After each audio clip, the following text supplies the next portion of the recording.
Halo semuanya, berjumpa lagi di channel Drama Populer. Kali ini kita akan membawakan alur cerita film yang berjudul Jinx. Film ini bercerita tentang mahasiswa biasa yang dikutuk dengan kutukan sial. Setiap kali dia bersin, hal-hal yang terjadi justru kebalikan dari apa yang dia harapkan atau kesialan yang dia dapatkan. Hal itu pun memaksanya ke dalam situasi yang tidak menguntungkan dalam kehidupan sehari-harinya. Namun, terlepas dari nasib buruk supernaturalnya ini, dia masih memilih untuk mengejar cinta sepihaknya.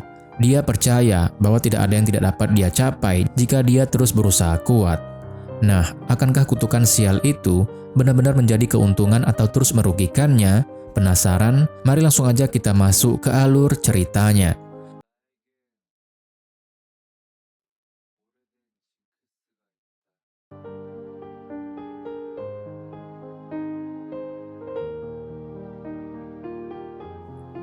Cerita dimulai dengan menampilkan seorang pria yang baru saja bangun di kamar apartemennya. Pria itu bernama Gyuhan. Dia terlihat memiliki penampilan yang cupu alias culun, lengkap dengan kacamata dan kemeja yang selalu ia kenakan. Selain penampilannya yang culun, ia juga terlihat sering bersin. Menariknya, setiap kali Gyuhan bersin, dia selalu bernasib sial. Seperti kali ini, ia baru saja keluar dari apartemennya dan saat bersin, tiba-tiba sebuah sepeda motor melintasi genangan air yang mengenai bajunya.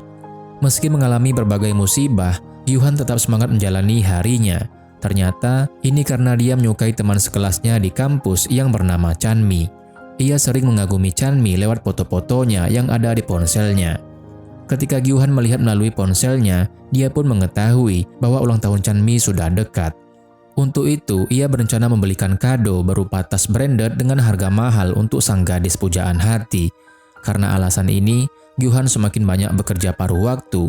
Dia berniat mengumpulkan banyak uang untuk membeli tas untuk Chanmi. Singkat cerita, berkat kerja kerasnya, Gyuhan berhasil mengumpulkan uang dan membelikan tas tersebut.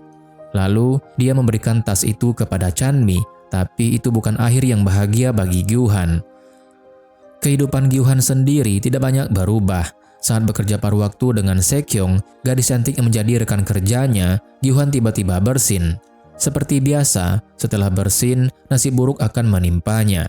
Kali ini sialnya berupa alat knalpot yang copot saat Gyuhan hendak memperbaikinya. Jadi, dia dan Sekyong dipecat dari pekerjaannya. Saat di kelas, Gyuhan menyapa Chanmi yang baru saja tiba, tetapi diabaikan. Chanmi tampaknya tidak peduli dengan Gyuhan yang membuatnya mulai berpikir tentang penampilannya yang seperti kutu buku. Saat itu, Gyuhan kemudian melihat Chanmi memberikan tas yang dia berikan kepada Taehyun, pria tampan dan populer di kampus. Teman Gyuhan menunjukkan bagaimana Taehyun selalu dikelilingi oleh gadis-gadis saat istirahat. Hal ini pun membuat Gyuhan semakin putus asa. Kemudian, dia pun menjadi sadar bahwa tidak ada yang akan mengubah situasi, tidak peduli seberapa keras dia mencobanya.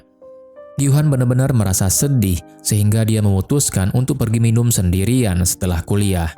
Saat itu secara tak terduga, Sekyong yang sedang bekerja di tempat itu melihat Gyuhan namun memutuskan untuk tidak mendekatinya. Setelah puas minum, Gyuhan pulang, namun di luar dia tidak sengaja melihat Taehyun mencium seorang wanita di dalam mobil. Pemandangan itu pun membuat Gyuhan semakin sedih memikirkan nasib sialnya. Dia duduk di trotoar dan mulai menangis. Sementara itu dari kejauhan, Sekyong tampak mengamati Gyuhan. Awalnya dia ingin mendekatinya untuk mengembalikan barang-barang yang dia tinggalkan. Tapi setelah melihat kondisinya, Sekyong memutuskan untuk mengawasinya dari jauh saja.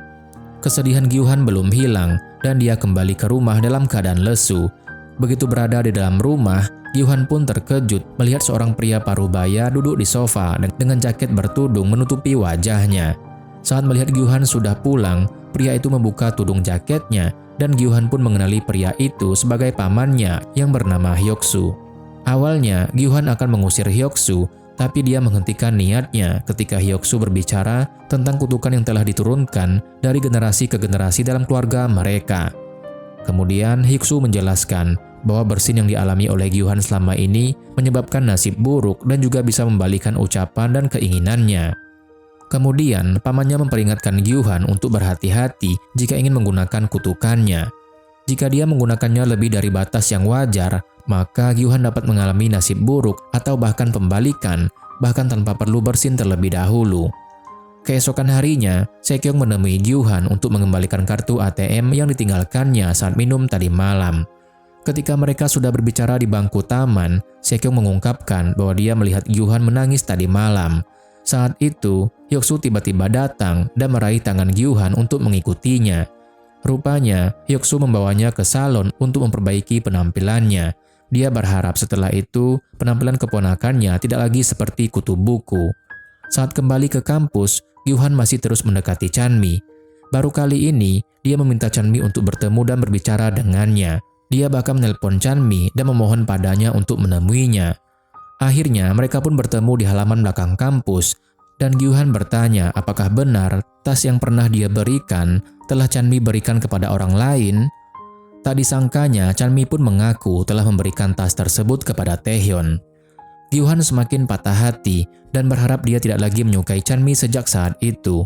Tapi tepat setelah mengatakan itu, Gyuhan tiba-tiba bersin.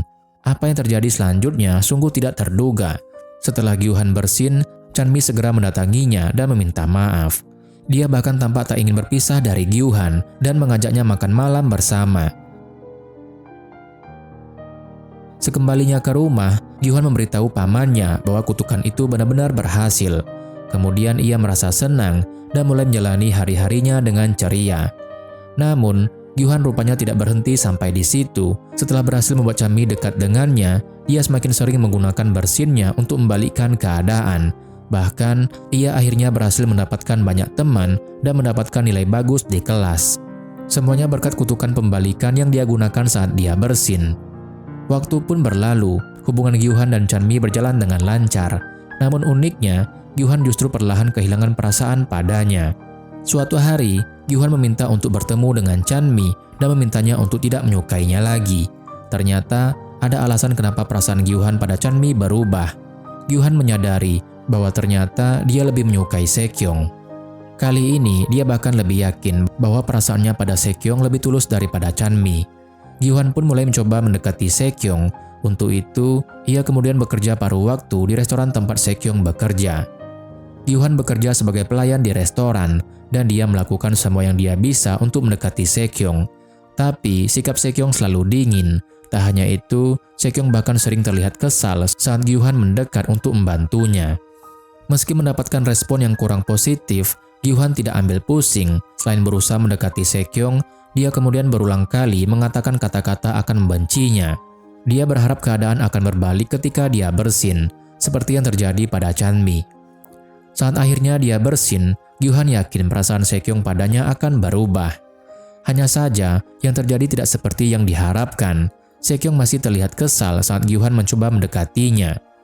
Gyuhan tidak putus asa. Dia bersin beberapa kali dan terus menanyakan hal yang sama, meski tidak ada perubahan sikap Sekyong terhadapnya. Hal ini pun membuat Gyuhan jadi ragu apakah kutukan bersin tidak berhasil pada Sekyong.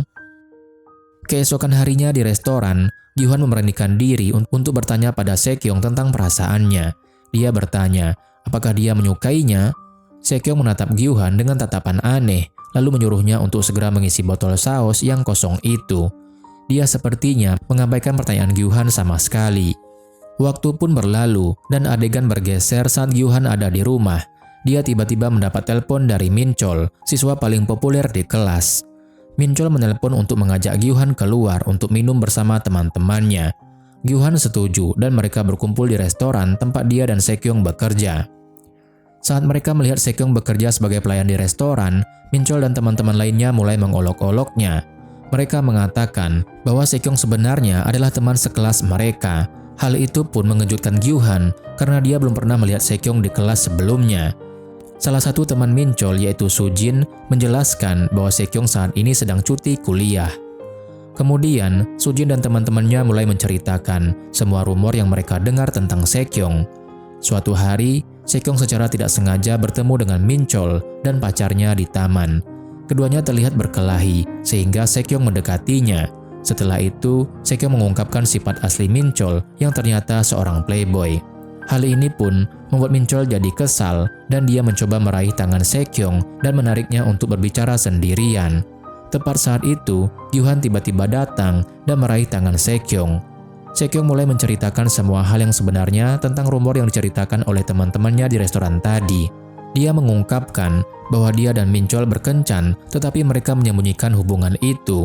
Hingga suatu hari, rumor tentang dia bersama pria di hotel menyebar di kampus. Sekyung mencoba menjelaskan bahwa dia tidak sengaja bertemu dengan pria itu yang merupakan profesor di kampus dan kemudian menyapanya. Mengetahui bahwa teman-temannya tidak mempercayai penjelasannya, Sekyung menemui Minchol. Dia meminta Minchol untuk membantu menjelaskan kepada teman-temannya karena saat itu Sekyung sebenarnya ada di hotel bersama Minchol. Sekyung lalu menarik Minchol untuk menemui teman-temannya, tapi apa yang terjadi benar-benar tidak terduga. Minchol bahkan membantah penjelasan Sekyung yang membuatnya menjadi incaran teman-temannya lagi. Setelah mengatakan ini, Sekyung berniat pergi karena dia merasa cukup untuk menceritakan semuanya tentang Minchol. Tapi Gyuhan tidak melepaskan tangannya dan mengatakan ini belum berakhir karena Minchol belum minta maaf.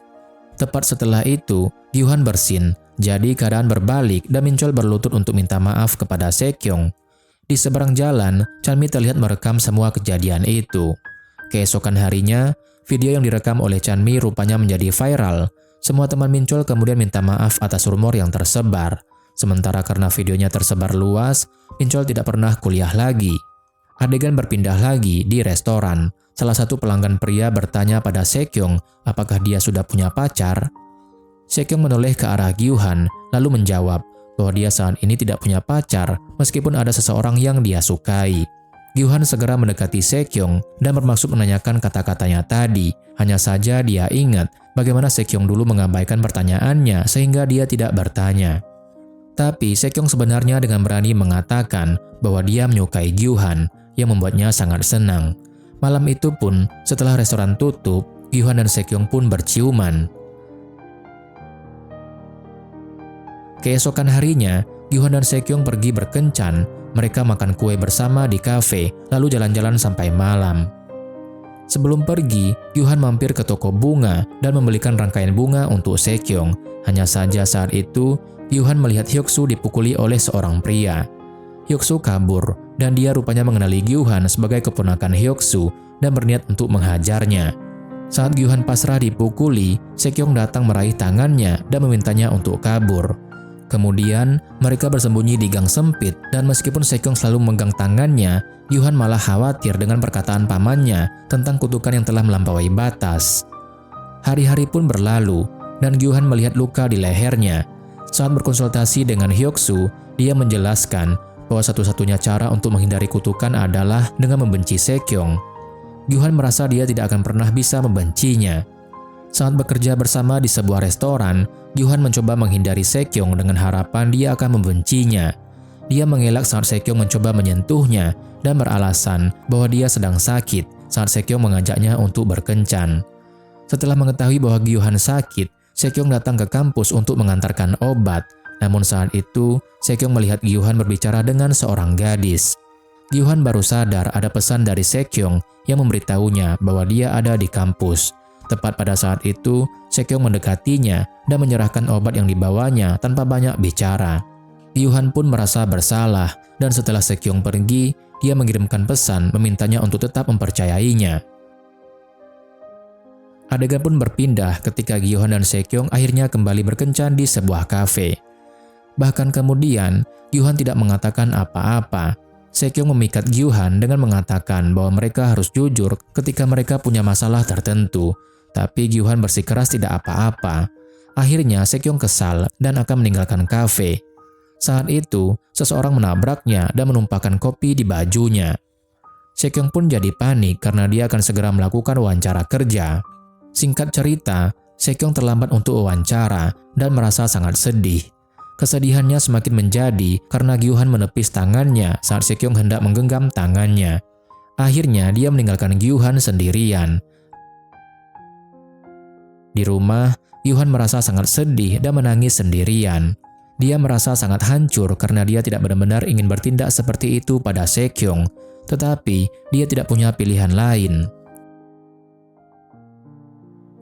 Keesokan harinya, Gyuhan meminta Sekyung untuk menemuinya. Kemudian, mereka bertemu di taman dan Gyuhan menceritakan semuanya kepada Sekyung. Ia pun minta maaf karena selama ini mereka bersama karena kutukan yang ia miliki. Akhirnya, Gyuhan mengatakan bahwa dia mencintai Sekyung.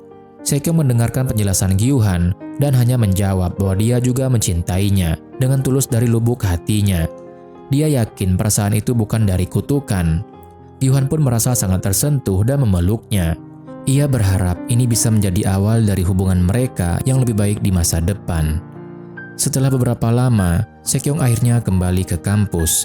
Pada hari pertama kembali kuliah, dia disambut oleh teman-temannya. Dia juga kembali ke kelas yang sama dengan Gyuhan, dan mereka bahkan duduk bersebelahan. Cerita ini pun diakhiri dengan adegan Gyuhan dan Sekyong duduk bersama di ayunan di malam hari.